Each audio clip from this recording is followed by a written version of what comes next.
Boa noite, minha turma.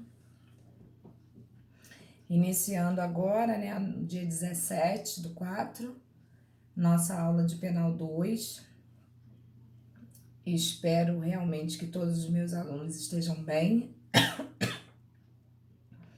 e seus familiares também, né? E que a gente possa ter uma semana de muita alegria e saúde para todos nós, né? Vocês estão me ouvindo bem?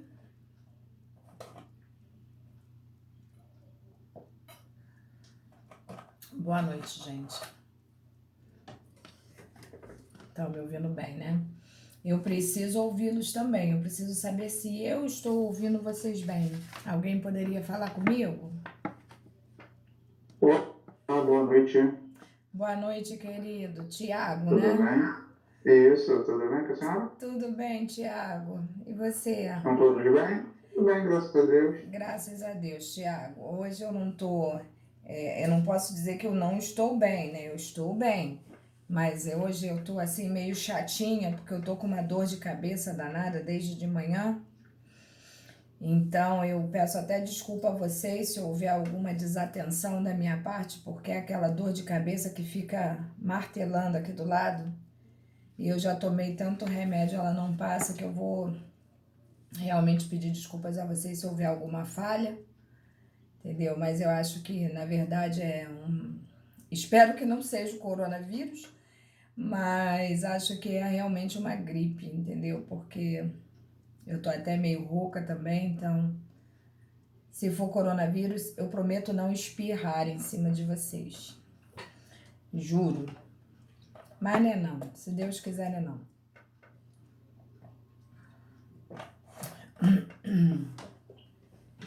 Bom, vamos iniciar então o nosso trajeto, né?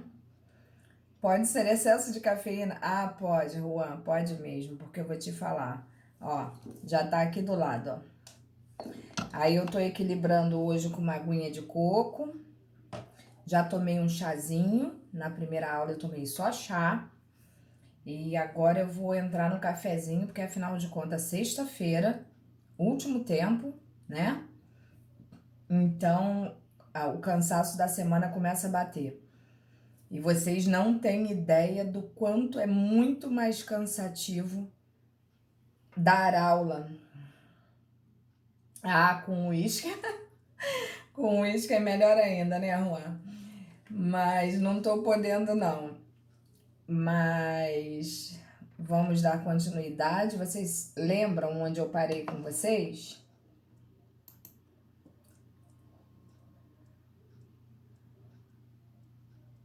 Ah, hoje ele tá danado, Juan? Ih, mas tá mesmo. Nossa Senhora, tá mesmo. Eu peço até desculpa, vocês estão tão animados e eu tô tão caidinha, mas tá bom demais. O importante é a gente estar junto aqui, né? É a primeira apostila, Camila? Tá. É muita coisa mesmo, Luciano, porque eu vou te falar, a gente trabalha, as pessoas pensam que não, né? Eu fico vendo às vezes assim os comentários, não de vocês não, mas assim de gente que nem é aluno, nem é professor, sabe? E eu vejo assim que as pessoas acham que é muito fácil, né? Ah, não tá saindo de casa, não tá tendo que vir pra faculdade, não tá... Mas vocês como alunos, vocês devem estar sentindo o mesmo que eu. É mais cansativo, né? Porque essa história da gente ficar sentado na cadeira e não interagir de forma... não é normal, né? Mas é a forma que a gente estava convencional, né?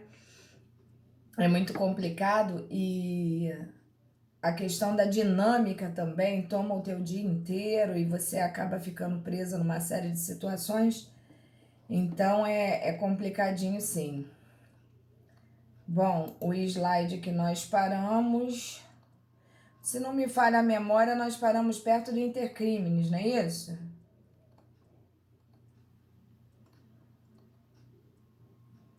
logo antes, né?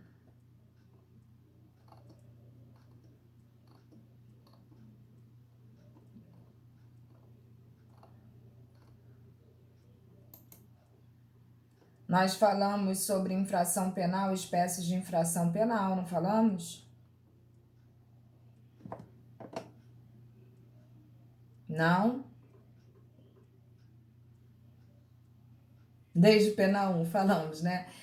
Mas a ementa de penal 2 também manda a gente repetir, então é danado, né?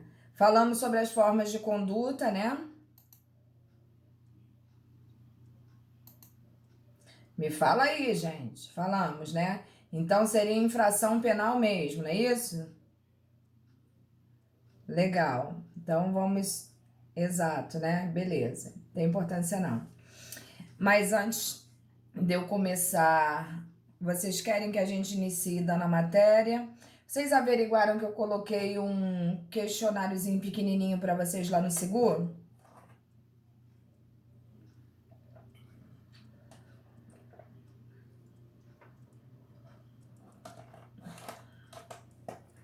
Vocês averiguaram isso?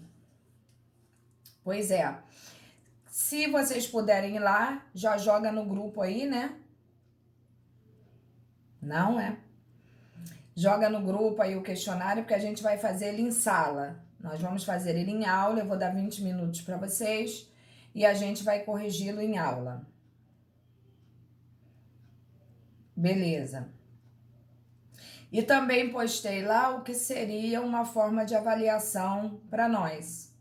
Coloquei todos os critérios, mas antes da gente acabar nossa aula, eu vou dar uma palhinha com vocês daquilo que será o nosso material, daquilo que será o nossa avaliação, nossa pesquisa, apesar de já estar tudo muito bem explicitado lá, mas eu prefiro realmente reforçar com vocês para que vocês não fiquem com dúvidas.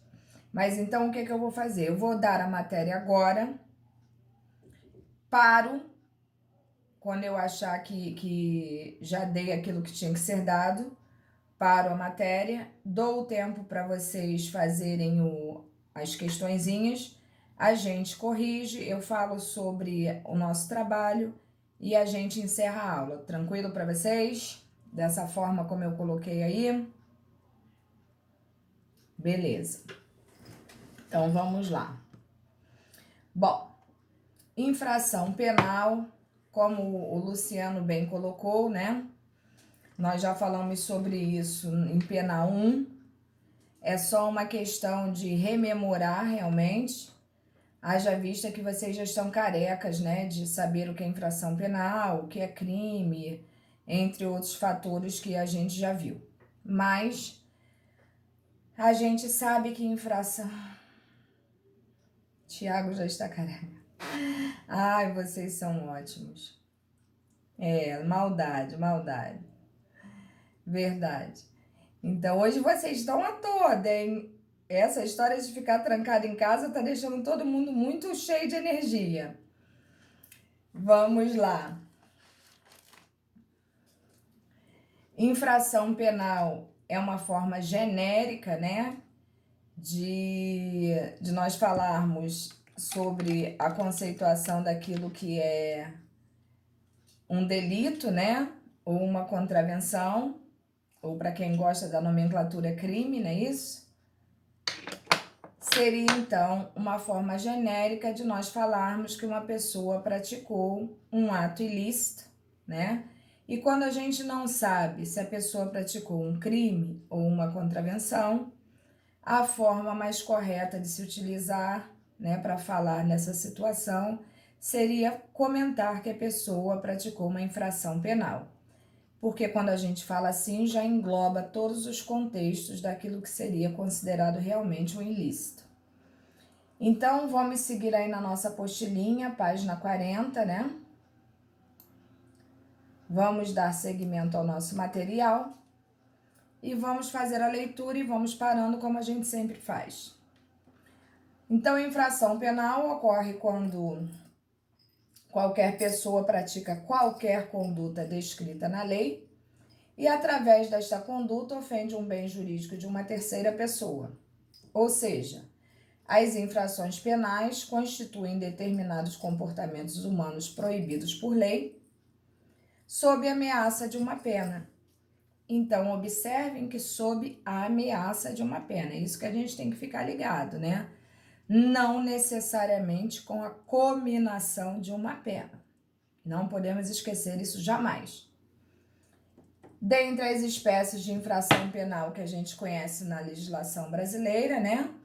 Sabemos que o Brasil adotou o sistema dicotômico ou bipartido, como vocês queiram, onde crime e delito são considerados a mesma coisa, a mesma espécie de infração penal, diferentemente de contravenção, né? E se nós pararmos para analisar, o Brasil dividiu muito bem, onde crime é considerado uma infração penal mais grave, contravenção uma infração penal menos grave. Para a contravenção são aplicadas penas de prisão simples, cumulada ou não com multa, bem como para o crime e delito, né?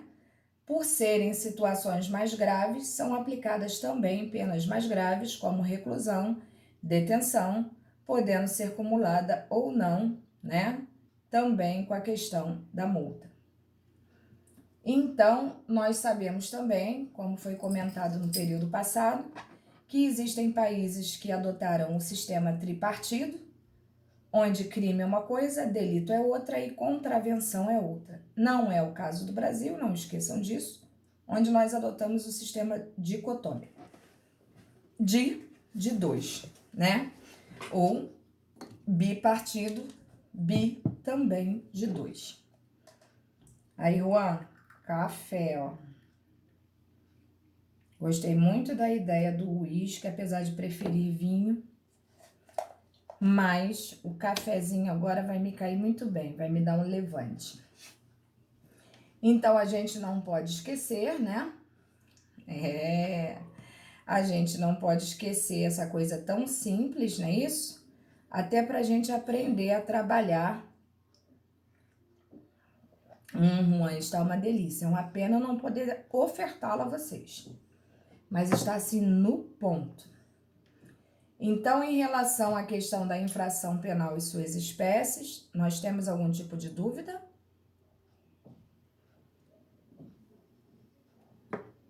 Não? Ok. Então, vamos lá.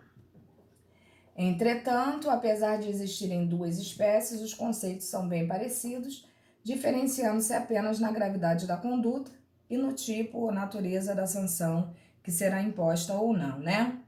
Isso a gente também já falou, não vamos nos repetir. Já falamos sobre toda essa situação aí. Falamos também, né, que a nossa lei, o nosso código, em nenhum momento conceitua crime. Nós temos simplesmente na lei de introdução ao Código Penal, como eu coloquei para vocês ali, no artigo 1º, né, que vem dizendo que as penas que são cominadas aos crimes são essas que nós falamos e as penas que são cominadas na contravenção também. Então, na verdade, eles não vêm conceituando crime, e sim dizendo a pena que deve ser aplicada a cada situação. Porque a conceituação de crime ficou a cargo simplesmente da doutrina. A gente sabe que existe conceito formal, que existe conceito material, né? E que dentro desses conceitos nós temos os 3 conceitos analíticos de crime. Fato típico e antijurídico, né, Juan? E que esse fato típico e antijurídico, ele pode ou não ser eivado de culpabilidade, né? Perfeito, todos afiados. Muito bem. Então, nós chegamos naquilo que o aluno mais gosta, que acredito que com vocês não será diferente, que é o iter criminis, que é realmente quando o aluno vai tomar ciência de como ocorre um crime de verdade, né? Como diz o Luciano, direito de verdade. E essa expressão, Luciana, eu jamais esquecerei, viu? Tá guardadinha. Então, gente, a intercrimes, como eu coloquei aí para vocês, corresponde aos estágios de realização do fato delituoso. É o caminho percorrido na prática da conduta típica. E tem essa linha como se fosse uma linha do tempo do crime, que na verdade ela vai relatar exatamente onde se inicia um crime, onde ele chega a seu meio e onde ele chega a seu fim. E sem essa linha aí, fica difícil a gente imaginar como de verdade ocorre um fato delituoso. Então, acredito que a partir de agora vocês vão ter um discernimento maior de como acontece toda essa conduta, toda essa postura criminal. Então, vamos lá. Reparem junto comigo aí que na nossa linha do crime, nós temos a cogitatio, né? Que eu botei em cima em latim para vocês, e posteriormente, aí logo abaixo, nós temos a tradução, né? Que é a cogitação, o conatos remotos, que são os atos preparatórios, o conatos próximos, que são os atos de execução, e a metoptata, né? Que é a consumação, e posteriormente, podendo haver ou não o exaurimento. Eu acho que a maior dificuldade que o aluno tem de entendimento é em relação ao exaurimento. O restante vocês conseguem diluir muito facilmente, mas vamos lá. Vamos tentar fazer que a coisa fique fácil, né? Então vamos lá. O intercrimes apresenta uma fase interna que corresponde à cogitação, tá? Essa cogitação, a gente tem que ter muito cuidado com ela, porque quando a gente fala que ela é uma fase interna, ela é interna mesmo, porque ela está se passando aqui. É uma fase extremamente pessoal e subjetiva. Por que subjetiva? Porque ela pode ocorrer ou não, tá?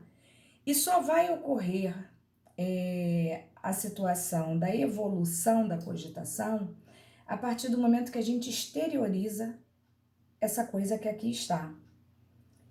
E se nós pararmos para analisarmos também, essa fase da cogitação é uma fase que não tem uma importância jurídico-penal. Por quê?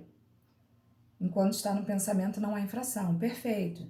Eu posso pensar, inclusive, o meu dia inteiro, né? Quero matar alguém, quero matar meu marido, quero matar o porquinho que está na cama, quero...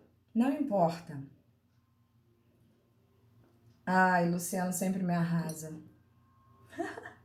Eu escrevi, hein, Luciano, sobre isso, depois eu vou mandar, mas eu escrevi sobre Kant e Kelsen, mas a nível, assim, o pensamento, né, a justiça para Kant e Kelsen, entendeu? Eu fiz esse paradigma, né, esse paradoxo, né, nem paradigma, fiz um paradoxo, né, onde um é justnaturalista, né, e o outro é completamente positivista e, em verdade, a perfeição seria a junção dos dois para que isso tudo funcionasse. Mas os dois são brilhantes, são fantásticos. Depois, se vocês quiserem, esse artigo eu coloco para vocês aí no grupo, para vocês se divertirem durante o coronavírus. Entendeu? Mas vamos lá, voltando aqui. Essa cogitação, ela é muito interessante porque ela não tem importância jurídico-penal, em regra, tá?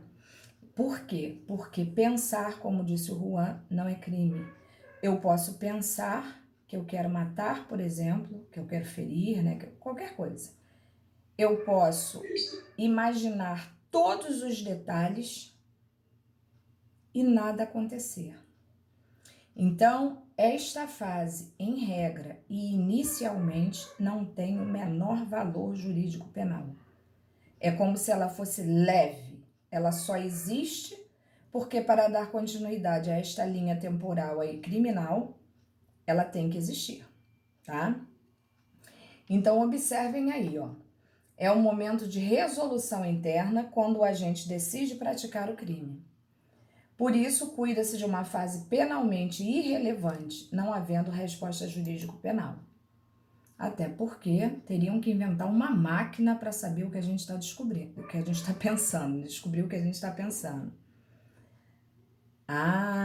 Olha só, Rua, se for um pensamento voltado para uma formação de quadrilha, não tem o menor problema. Se for um pensamento. Mas a partir do momento que você exterioriza esse pensamento e você parte para a prática, que seriam ali no caso os atos preparatórios, aí sim passa a ter importância jurídico-penal a questão da associação criminosa. E nós vamos ver isso agora, né? Vamos lá. A fase externa do iter criminis se inicia com os atos preparatórios, porque é aquele momento que eu passei para o campo objetivo, né? Exteriorizei a minha vontade e comecei a atuar. Essa fase também, apesar de externa, ela também não tem uma importância jurídico-penal de muito porte, de importância. Ela é quase tão sem importância quanto a fase inicial, que é a cogitação, tá? Mas nós vamos ver que existem exceções quanto a esta fase preparatória. Vamos lá. Nesta fase, o agente empreende conduta que visa a preparar a execução do ato típico. Por exemplo, o agente compra uma arma, passa a observar os hábitos da futura vítima, elabora um plano, né? Embora externa, esta fase também não merece resposta jurídico-penal. Ainda não há lesão a qualquer bem jurídico. Basta a gente raciocinar da seguinte maneira.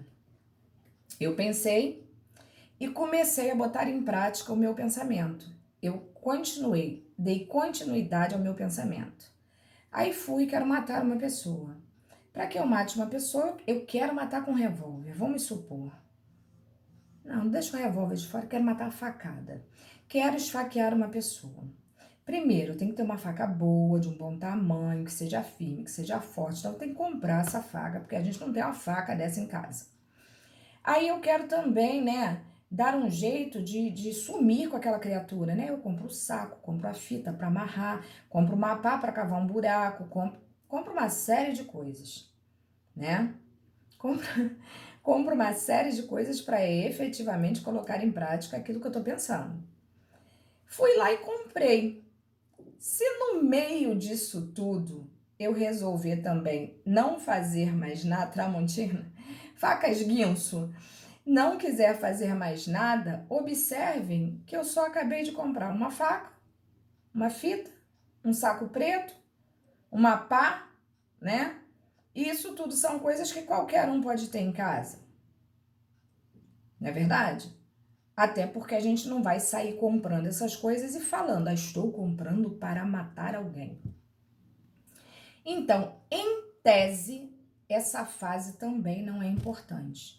No entanto, existem exceções, tá? Que por si só, nesta fase, já são considerados geradores de crimes autônomos. O que seria isso?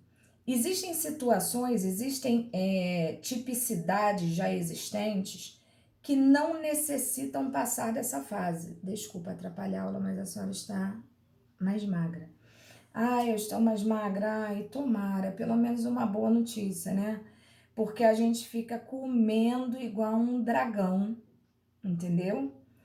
A gente fica comendo até as paredes, né? E eu ouço uma notícia dessa, eu já estou até mais feliz. Apesar de estar molinha, eu estou mais feliz. Entendeu? Mas muito obrigada, você alegrou o meu dia. Mas deve ser o vídeo. Ela não vai aliviar, não? Tá bom. Vamos lá, gente. Então, existem situações mais singulares que o fato de você estar executando os atos preparatórios por si só já gera a tipicidade, né? Que, como eu coloquei ali para vocês, tem um exemplo, mas eu posso dar um outro também, que se não me falha a memória, eu já dei para vocês no período passado ou não, tô meio doida, mas a gente vai chegar lá. Vamos lá. É preciso tomar cuidado, pois em certos casos o legislador prevê figuras típicas independentes, né? que visam a coibir atos preparatórios de outros crimes. Aí é a situação perigosa que eu falei para vocês. O exemplo clássico é o crime de quadrilha ou bando, que o Juan bem colocou aí, e que hoje o quadrilha ou bando já não é mais utilizada essa nomenclatura, tá? Nós atuamos associação criminosa, mas não tem importância nenhuma, porque até mesmo no meio jurídico a gente continua usando quadrilha ou bando. É só uma forma de passar esta informação atual para vocês, né?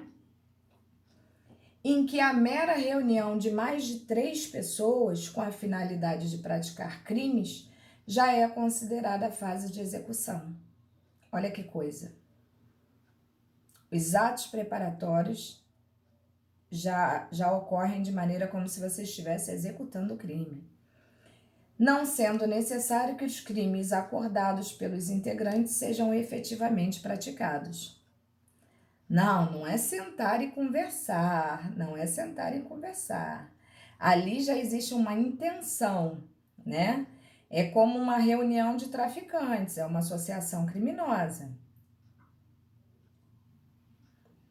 Né? Grupos paramilitares, é uma associação criminosa. Então, quando esses caras se reúnem, eles não se reúnem para jogar buraco, né, gente? Jogar porrinho ou qualquer coisa parecida. Então, a gente tem que ter muito cuidado com isso, porque por si só já gera a figura típica imposta no artigo. É complicado, né? Outra situação muito comum também de acontecer em situações como essa aqui são as pessoas que possuem, né? As pessoas até costumam chamar minha atenção porque eu não falo apetrechos, porque na verdade tanto a doutrina quanto a jurisprudência falam petrechos, então eu só sigo eles apesar de achar horrível, né? Mas é considerado um crime também, já nesta fase aí, a pessoa que tem em mãos qualquer equipamento que possa levar a fabricação de moeda falsa, tá? Então, se você tiver uma prensa daquela, né, uma máquina copiadora, uma coisa nesse sentido, em casa, mesmo sem você ter falsificado uma única nota ou uma única moeda, já é considerado uma situação criminosa, não necessitando que você ultrapasse essa fase. Então, são as duas situações assim que no momento eu me lembro e que eu posso dar para vocês como exemplo.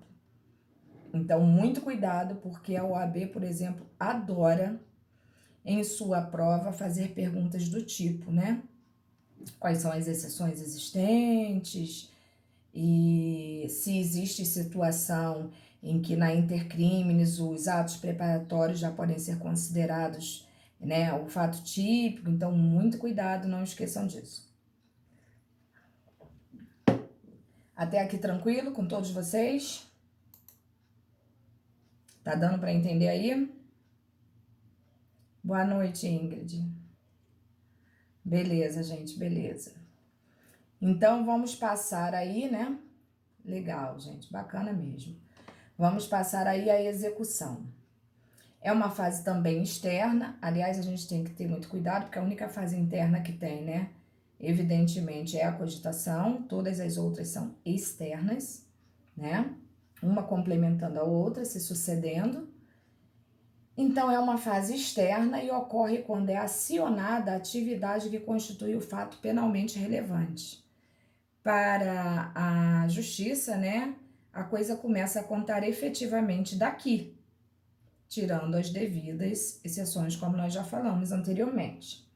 A partir da prática de atos de execução, passa o direito penal a ter interesse pela atividade do infrator, né? É aquele momento em que o cara está na atividade daquilo que ele tinha em mente. Ele coloca em execução, né? Ele passa a executar tudo aquilo que ele tinha em mente, tudo aquilo que ele se preparou. Entendeu? Então, a partir deste momento ali, a coisa começa a ficar complicada para a pessoa que resolveu praticar o ato delituoso. Nós temos 2 fases, né, para desistir. Então, quando você chega à terceira, pelo amor de Deus, sinal que tu já pensou muito, né? E temos aqui a consumação, que é a perfeita conformidade entre o fato concreto e a hipótese abstrata. É também penalmente relevante, óbvio, né? Eu acabei de executar. Então, a consumação acabou de falar o que para mim? Feito. Né? E a partir deste momento, aí danou-se o mundo, que aí não tem mais jeito, não tem mais como voltar atrás, tecnicamente falando, né? Não é uma fase muito legal também, não.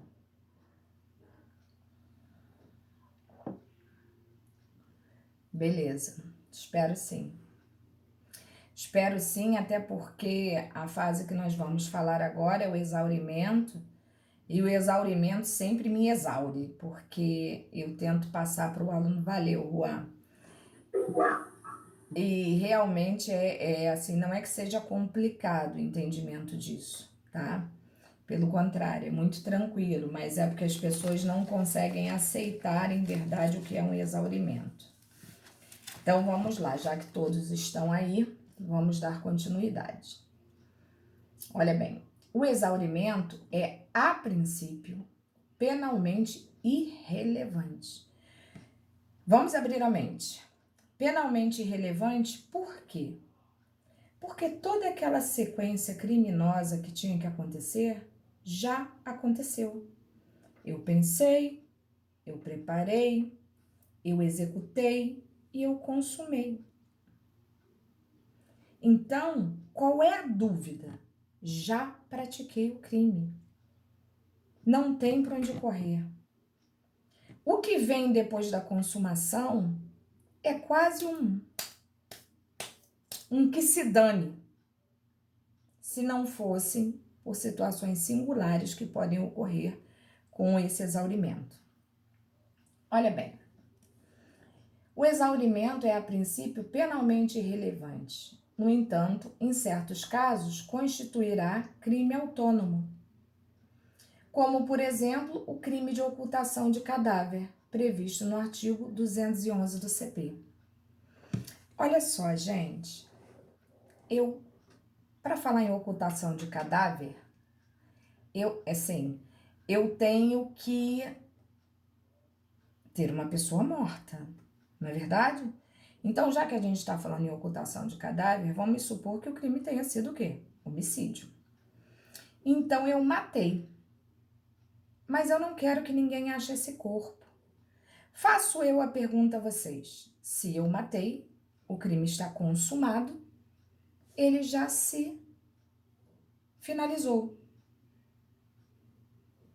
O que eu vier fazer depois disso pode ser nada ou pode ser um crime autônomo que, em vez de eu responder por um, eu responderei por 2. Se eu quero ocultar o cadáver, e ocultação de cadáver é uma figura típica, eu não só matei, como eu ocultei, então eu pratiquei 2 crimes. Eu exauri aquilo que eu já tinha feito. Deu para entender ou não?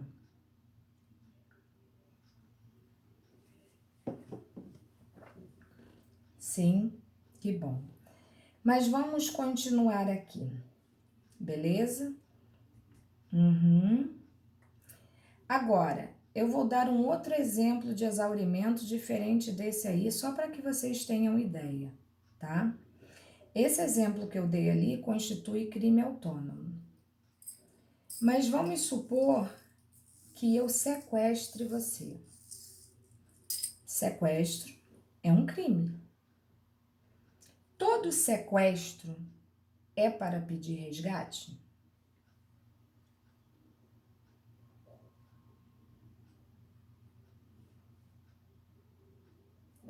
Não, não mesmo. Então, o crime de sequestro é, na totalidade desta linha, criminosa ali,